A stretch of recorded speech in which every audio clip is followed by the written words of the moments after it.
നമ്മുടെ രാജ്യത്ത് നിന്ന് 7 ടീമുകളിലായിട്ട് 59 പാർലമെൻറ്റേറിയൻസ് 32 രാജ്യങ്ങളും പിന്നീട് യൂറോപ്യൻ യൂണിയനും സന്ദർശിക്കാൻ തീരുമാനിച്ചു. ഒരുപക്ഷെ ഇന്ത്യ കണ്ട ഏറ്റവും വലിയ ഡിപ്ലോമാറ്റിക് ഒഫെൻസീവ് അല്ലെങ്കിൽ പബ്ലിക് റിലേഷൻസ് എക്സർസൈസ്. എന്താണ് നമ്മളും പാകിസ്ഥാനും തമ്മിലുള്ള പ്രശ്നം? എന്തിനായിരുന്നു പാകിസ്ഥാനെ നമ്മൾ ആക്രമിച്ചത്? ഈ കാര്യം വിശദീകരിക്കുക എന്നുള്ളതാണ് ഈ ടീമുകളുടെ ലക്ഷ്യം. അത് മറ്റ് രാജ്യങ്ങൾക്ക് അറിഞ്ഞുകൂടാഞ്ഞിട്ടൊന്നുമല്ല. ഞാൻ നിങ്ങളോട് പറയട്ടെ, എല്ലാ രാജ്യങ്ങൾക്കും അവരുടെ ഇൻ്റലിജൻസ് സംവിധാനങ്ങളുണ്ട്, അവരുടേതായ ഫീഡ്ബാക്കുണ്ട്, അവർക്ക് ഡൽഹിയിൽ എംബസിയുണ്ട്, അവിടുത്തെ ഉദ്യോഗസ്ഥരുണ്ട്. എല്ലാ സ്ഥലത്തും നമുക്കും എംബസിയുണ്ട്, നമ്മളുടെ ഉദ്യോഗസ്ഥരുണ്ട്.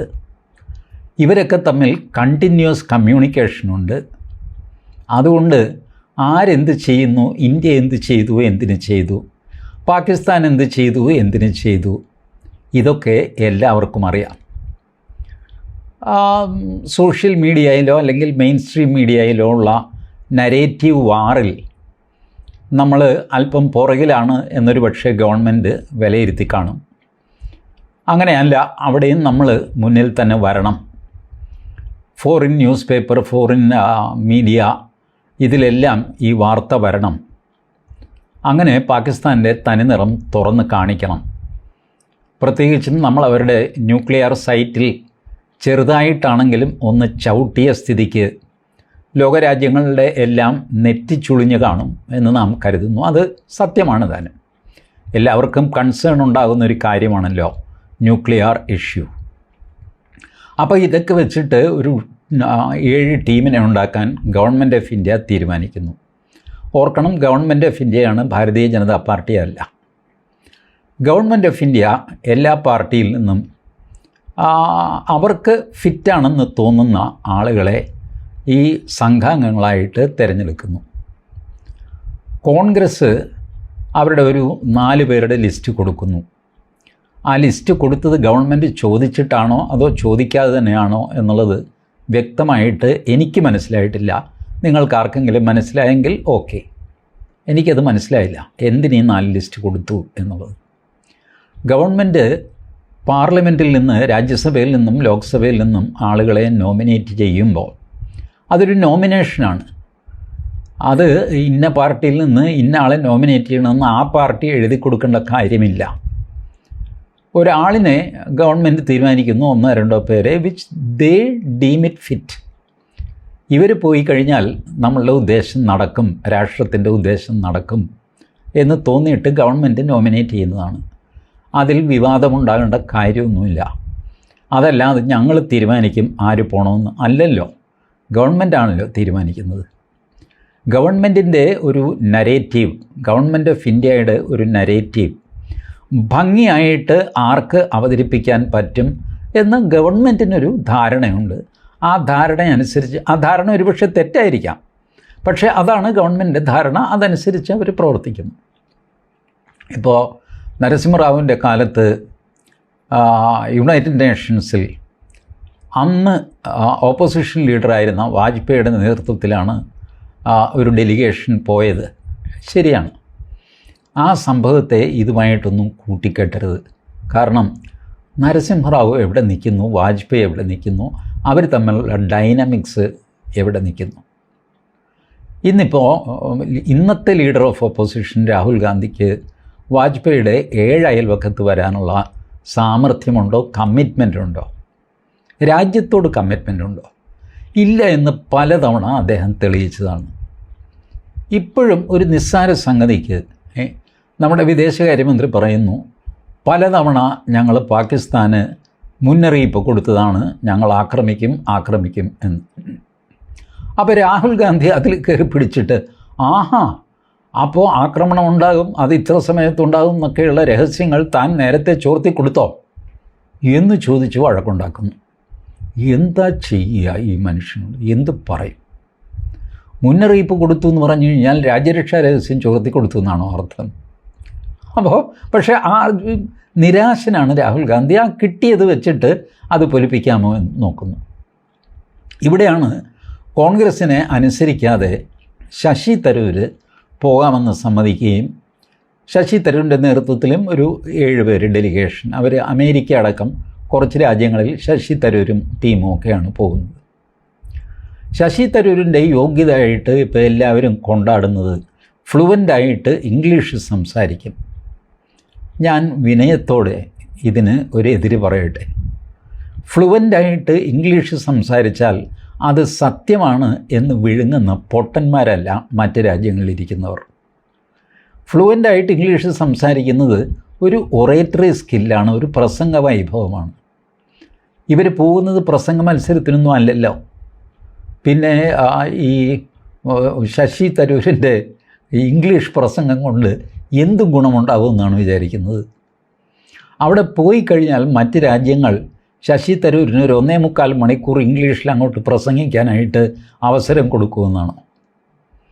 ഇവർ ചെല്ലുമ്പോൾ തന്നെ അവർ പറയും ഞങ്ങൾക്കറിയാം എന്തൊക്കെ സംഭവം, ഏതായാലും ഇരിക്കുക എന്ന് പറയും, ചായയൊക്കെ കൊടുക്കും, ചിലരുടെ കാര്യങ്ങളൊക്കെ സംസാരിക്കും, പോരാ, ഇത്രയേ ഉള്ളൂ.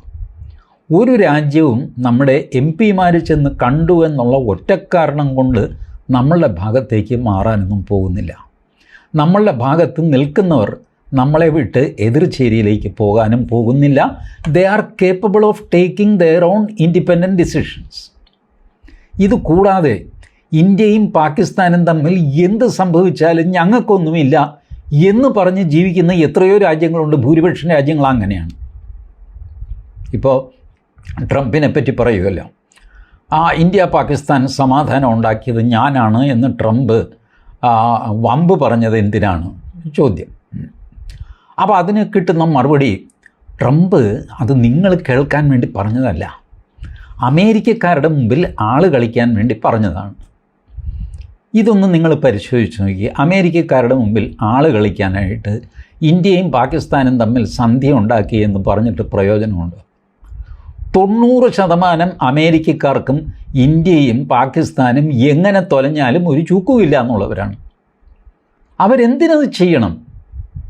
ഞാൻ പറയട്ടെ, അസർബൈജാനും അർമേനിയയും തമ്മിൽ യുദ്ധം നടക്കുന്നുണ്ട് കഴിഞ്ഞ കുറേ കാലമായിട്ട്. നിങ്ങൾക്ക് ആർക്കെങ്കിലും അറിയാമോ? ആര് മൈൻഡ് ചെയ്യുന്നു? അവരുടെ യുദ്ധം അവർക്ക് വലുത്, നാട്ടുകാർക്ക് വേറെ പണിയില്ലേ? ഇതുപോലെ ലോകത്ത് പല യുദ്ധങ്ങളൊക്കെ നടക്കാറൊക്കെ ഉണ്ട്. 3-4 ദിവസം നിൽക്കുന്നത്, 30-40 ദിവസം നീണ്ടു നിൽക്കുന്നത്, ചിലപ്പോൾ വെടിനിർത്തുന്നത്, നിർത്താതിരിക്കുന്നത്. ഇപ്പോൾ ഇസ്രായേൽ ഗാസ ഹമാസ് പ്രശ്നമൊക്കെ വാർത്തയേ അല്ലാതായില്ലേ? 36-ാം പേജിൽ 44-ാം കോളത്തിലാണ് ഇസ്രായേൽ ഹമാസ് വാർത്തകൾ വരുന്നത് ഇല്ലേ? അതിൻ്റെ പ്രാധാന്യം പോയി. ഇവിടെ കിടന്ന് പാലസ്തീൻ ഐക്യദാർഢ്യം എന്നൊക്കെ പറഞ്ഞ് നിലവിളിച്ചുകൊണ്ടിരുന്ന കക്ഷികളൊക്കെ ഇപ്പോൾ ഒന്നും മിണ്ടാറില്ലല്ലോ. അതിൻ്റെ പ്രാധാന്യം പോയി. കാരണം എത്രയോ ദൂരെയുള്ള ഒരു പ്രശ്നം നമ്മളെ അത് ബാധിക്കുന്നില്ല. അതുപോലെയാണ് അമേരിക്കയ്ക്ക് ഇന്ത്യ പാകിസ്ഥാൻ. എനിക്ക് തോന്നുന്നു ഒരു 10-40% അമേരിക്കക്കാർക്ക് ഇന്ത്യ എന്നൊരു രാജ്യമുണ്ട് എന്ന് പോലും അറിയാതെ ജീവിക്കുന്നവരാണ്. അതിൽ തെറ്റുമില്ല, അവരെന്തിനറിയണം? അതുപോലെ നമ്മളും ജീവിക്കുന്നില്ലേ? ഇപ്പോൾ ഈ MP-മാർ പോകുന്ന ഒരു രാജ്യം ഞാൻ പറയാം, സിയാറ ലിയോൺ അതോ ലിയോണെ. ഈ സാധനം എവിടെയാണ് എനിക്കറിയില്ല. ഞാൻ അന്താരാഷ്ട്ര വിദഗ്ധനുമല്ല, എനിക്കതിൽ വൈദഗ്ധ്യം നേടണമെന്നുമില്ല, സാമാന്യ ജനങ്ങളെ ബാധിക്കുന്ന കാര്യമൊന്നുമല്ല. സിയാറ ലിയോണിൽ പോയിട്ട് പാകിസ്ഥാൻ ഇന്ത്യയോട് ചെയ്ത ടെററിസം വിശദീകരിക്കുക. അവരെന്ത് ചെയ്യാൻ? ചില രാജ്യങ്ങളൊക്കെ ഇതും ചോദിക്കുക, എൻ്റെ പൊന്നു ചേട്ടാ നിങ്ങൾ എന്തിനാണ് ഇതൊക്കെ എന്നോട് വന്ന് പറയുന്നത്? आप क्यों हमको सफाई दे रहे हैं, हमारे समझ में नहीं आता. നിങ്ങൾ എന്തിനാണ് എന്നോടിത് വിശദീകരിക്കുന്നത്? ഞാൻ പാകിസ്ഥാൻ്റെ ഭാഗത്തുമില്ല, നിങ്ങളുടെ ഭാഗത്തുമില്ല. എനിക്ക് തന്നെ ഇവിടെ പിച്ചച്ചട്ടി എടുത്താണ് ഞാൻ ജീവിക്കുന്നത്. കെനിയ, ഉഗാണ്ട, എന്ത് കാര്യം എനിക്കറിയില്ല. ഏതായാലും കുറച്ച് പേര് പറയുന്നത് നമ്മൾ ഒറ്റക്കെട്ടാണ് എന്ന് ലോകത്തെ മുഴുവൻ അറിയിക്കണം. ലോകത്തിന് നമ്മൾ ഒറ്റക്കെട്ടാണോ 10 കെട്ടാണോ എന്നൊക്കെ നന്നായിട്ട് അറിയാം. ഇപ്പോൾ മീഡിയയുടെ കാലമല്ലേ, സോഷ്യൽ മീഡിയയുടെ ഇൻ്റർനെറ്റിൻ്റെ ഈ യുഗമല്ലേ. 2 പേര് തമ്മിൽ റോഡിൽ കശപിശ ഉണ്ടായി കഴിഞ്ഞാൽ ഫിലഡൽഫിയയിലിരിക്കുന്ന ആളിന് ഇത് കാണാം. അയാൾ കേരളത്തിൽ വിളിച്ചു ചോദിക്കും, എന്താണ് ചേട്ടാ അവിടെ ഒരു കശപിശ? ഇല്ല ഞാനൊന്നും അറിഞ്ഞല്ലോ. ചേട്ടൻ റോഡിൽ ഇറങ്ങി നോക്ക്, ഞാൻ ഇപ്പോൾ ഇൻ്റർനെറ്റിൽ കണ്ടു. കാരണം നിമിഷ നേരം കൊണ്ട് വീഡിയോ എടുത്തിട്ട് ഒരുത്തിന് അപ്ലോഡ് ചെയ്തിട്ട് അവൻ അമേരിക്കയിലിരുന്ന് കാണുന്നു. നമ്മൾ എണീറ്റ് മുഖം കഴുകി വരുന്നതിന് മുമ്പ് മറ്റേ ആൾ അമേരിക്കയിൽ നിന്ന് നമ്മളെ വിളിക്കുന്നു, ചേട്ടൻ പുറത്തിറങ്ങി നോക്കുക, അവിടെ അടി നടക്കുന്നു. ഇതാണ് ലോകം. അപ്പോൾ നമ്മൾ ഒറ്റക്കെട്ടാണെന്ന് കാണിക്കാനായിട്ടൊക്കെ പുറപ്പെടുക എന്ന് പറഞ്ഞാൽ അത് അത്ര കണ്ട് വിശ്വസനീയമല്ല. മാത്രമല്ല, ഞാൻ തുറന്ന് പറയട്ടെ, ഇവരുടെയൊക്കെ ഇൻറ്റഗ്രിറ്റിയിൽ എനിക്ക് സംശയമുണ്ട്. ശശി തരൂർ ഇംഗ്ലീഷിൽ പ്രസംഗിക്കും, ഓക്കെ, സമ്മതിച്ചു. ശശി തരൂരിൻ്റെ CAA നിയമത്തിൻ്റെ കാര്യത്തിൽ എന്തായിരുന്നു നിലപാട്? അതും വിദേശ രാജ്യങ്ങളുമായിട്ടുള്ള പ്രശ്നം തന്നെയായിരുന്നല്ലോ. പാകിസ്ഥാനിലെ മുസ്ലിങ്ങൾ, നോൺ മുസ്ലിങ്ങൾ, ബംഗ്ലാദേശിലെ മുസ്ലിങ്ങൾ, നോൺ മുസ്ലിങ്ങൾ, അഫ്ഗാനിസ്ഥാനിലെ നോൺ മുസ്ലിങ്ങൾ, മുസ്ലിങ്ങൾ. ഇതിൽ ആർക്കാണ് പൗരത്വത്തിൽ പ്രിയോറിറ്റി കൊടുക്കേണ്ടത്?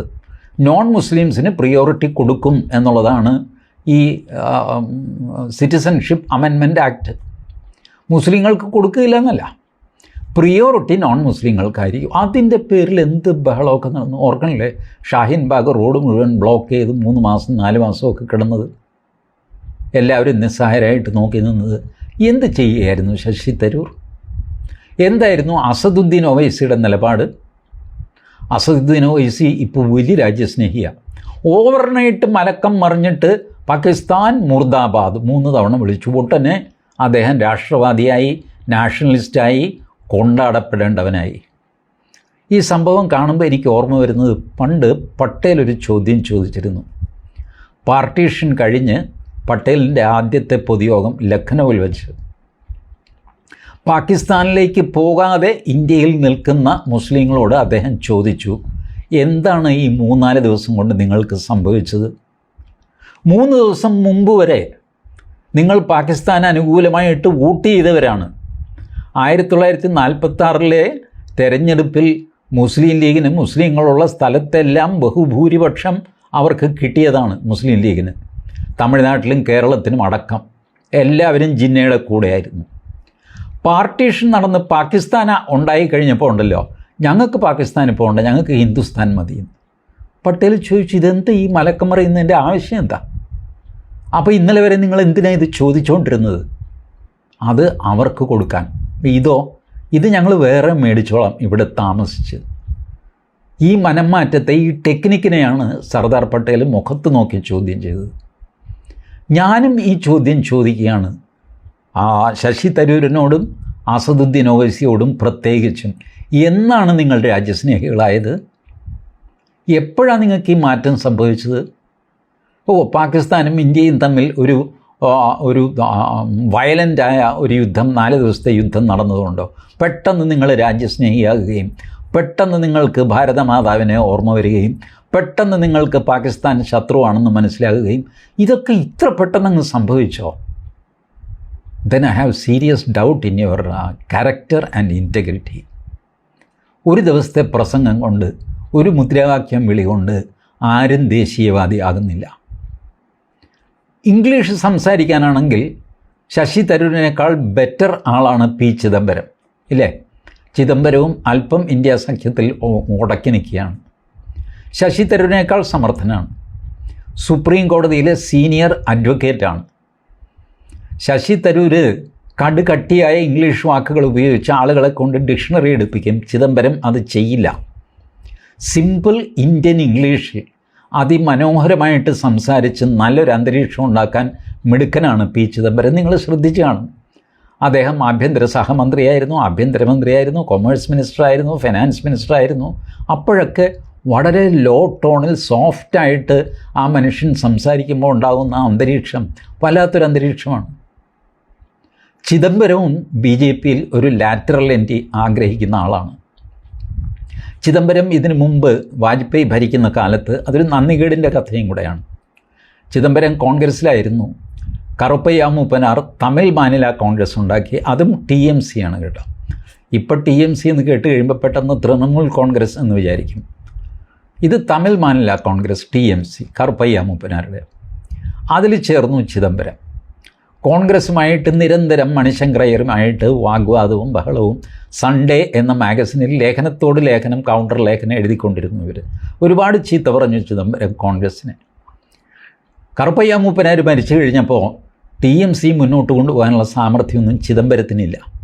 ലാറ്ററൽ എൻട്രിക്കാരനാണ്. ഈ 12-ാം നില 13-ാം നിലയിൽ വെച്ച് ഒരു പാർട്ടിയിൽ നിന്ന് അടുത്ത പാർട്ടിയിലേക്ക് ചാടുന്ന ആൾക്കാരാണ് ലാറ്ററൽ എൻട്രിക്കാർ. അവർക്ക് അടിത്തറയുമായിട്ടൊന്നും യാതൊരു ബന്ധവും ഉണ്ടാവില്ല. ശശി തരൂർ അങ്ങനെ ചാടാൻ ആഗ്രഹിക്കുന്നു എന്നുള്ളത് സുവ്യക്തമാണ്. BJPയിലേക്ക് BJPയിലെ കുറച്ച് പേർക്കെങ്കിലും ശശി തരൂർ വന്നു കഴിഞ്ഞാൽ നമ്മളൊന്ന് ഷൈൻ ചെയ്യും, ഇംഗ്ലീഷ് അറിയാമല്ലോ എന്നാണ്. കഷ്ടമാണ് ഇംഗ്ലീഷിനോടുള്ള ഈ ആധമർണ്യം, മഹാകഷ്ടമാണ്. ഇംഗ്ലീഷ് ആണെങ്കിൽ നിങ്ങൾക്ക് ഇംഗ്ലീഷ് മാത്രം പറയാൻ അറിയാവുന്ന എത്രയോ മിടുക്കന്മാരുണ്ട്. അതിലൊന്നാണ് ഞാൻ ഈ പറഞ്ഞ ചിദംബരം. ഈ ടീമിൽ തന്നെ, ഫോറിനിൽ പോകുന്ന ടീമിൽ തന്നെ ഒരു ടീമിൻ്റെ തലപ്പത്ത് ലീഡ് ചെയ്യുന്നത് ജയ് പാണ്ഡ എന്ന BJPക്കാരനാണ്. അദ്ദേഹം നേരത്തെ BJDയിലായിരുന്നു, ബിജു ജനതാദളിലായിരുന്നു.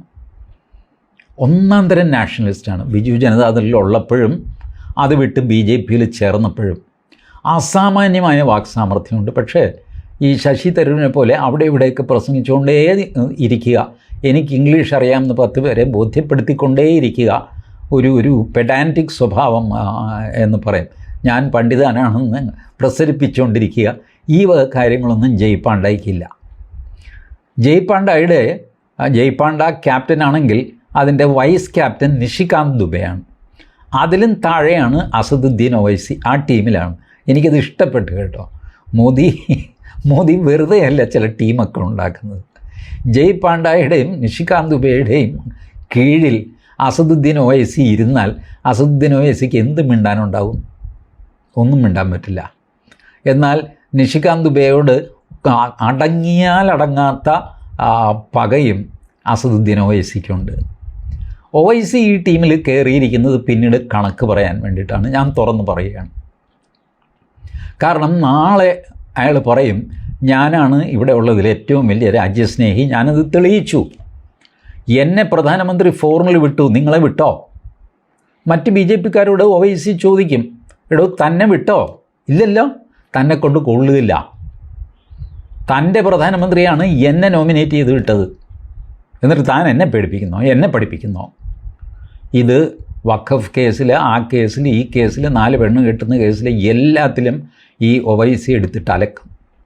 എന്നാൽ ഇയാൾ ഈ ടീമിൽ പോയിട്ട് എന്തെങ്കിലും പ്രയോജനമുണ്ടോ? ഒരു പ്രയോജനമില്ല. ഇയാളുടെ വേഷം കാണുമ്പോൾ ഇസ്ലാമാണെന്ന് മനസ്സിലാകും. ഏതോ ഒരു ഇസ്ലാമിനെ വേഷം കെട്ടിച്ച് കൊണ്ടുവന്നതാണെന്ന് മറ്റ് രാജ്യങ്ങൾ ധരിക്കും. അല്ലാതെ ഒവൈസി ഇവിടെ കിടന്ന് ഈ പയറ്റുന്നല്ല, അത് പുറത്തെന്താ ഒവൈസിക്ക് വില? എനിക്ക് മനസ്സിലാവണില്ല. എത്രയോ ഗൾഫിലെ ആൾക്കാർ ഈ വലിയ കുപ്പായവും തരികിടയും വെച്ച് കേരളത്തിലുമൊക്കെ വരാറില്ലേ? ഇവർ തമ്മിൽ നമുക്ക് തിരിച്ചറിയാൻ പറ്റുമോ? തിരിച്ചറിയാൻ പോലും നമുക്ക് പറ്റില്ല. കാരണം ഏകദേശം എല്ലാവരും ഒരുപോലെ ഇരിക്കുന്നു. വെള്ള വസ്ത്രം, തലയിലൊരു തിരിയിട, ഈ സാധനം വെച്ചാണ് വരുന്നത്.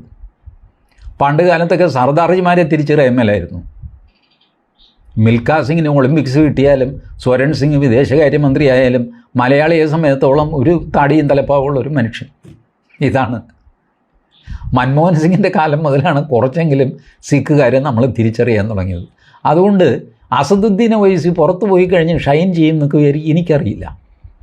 ഈ ടെമ്പററി നാഷണലിസ്റ്റുകൾ, കാര്യം കാണാനായിട്ട് കൂടിയ നാഷണലിസ്റ്റുകൾ, ഇവരെ വിശ്വസിക്കാൻ ഞാൻ തയ്യാറല്ല. ഇതെൻ്റെ പേഴ്സണൽ മാനിഫെസ്റ്റോ ഞാൻ നിങ്ങളോട് പറയുകയാണ്. I just don't believe dum. ഈ സബ് ദിഖാവാ ഹൈ, കാണിച്ചു കൂട്ടലാണ്. അതാണ് എന്ന് മമതാ ബാനർജി ഇന്ന് തെളിയിച്ചു. മമതാ ബാനർജിയുടെ സുദീപ് ബന്ദോപാധ്യായയാണ് ഈ ടീമിൽ പോകാനിരുന്നത്, TMC മെമ്പർ. അങ്ങേർക്ക് സുഖമില്ല എന്ന് പറഞ്ഞാൽ അങ്ങേരെ ഒഴിഞ്ഞു. പകരം നരേന്ദ്രമോദി യൂസഫ് പത്താനെ ഈ ടീമിൽ ചേർക്കാൻ തീരുമാനിച്ചു.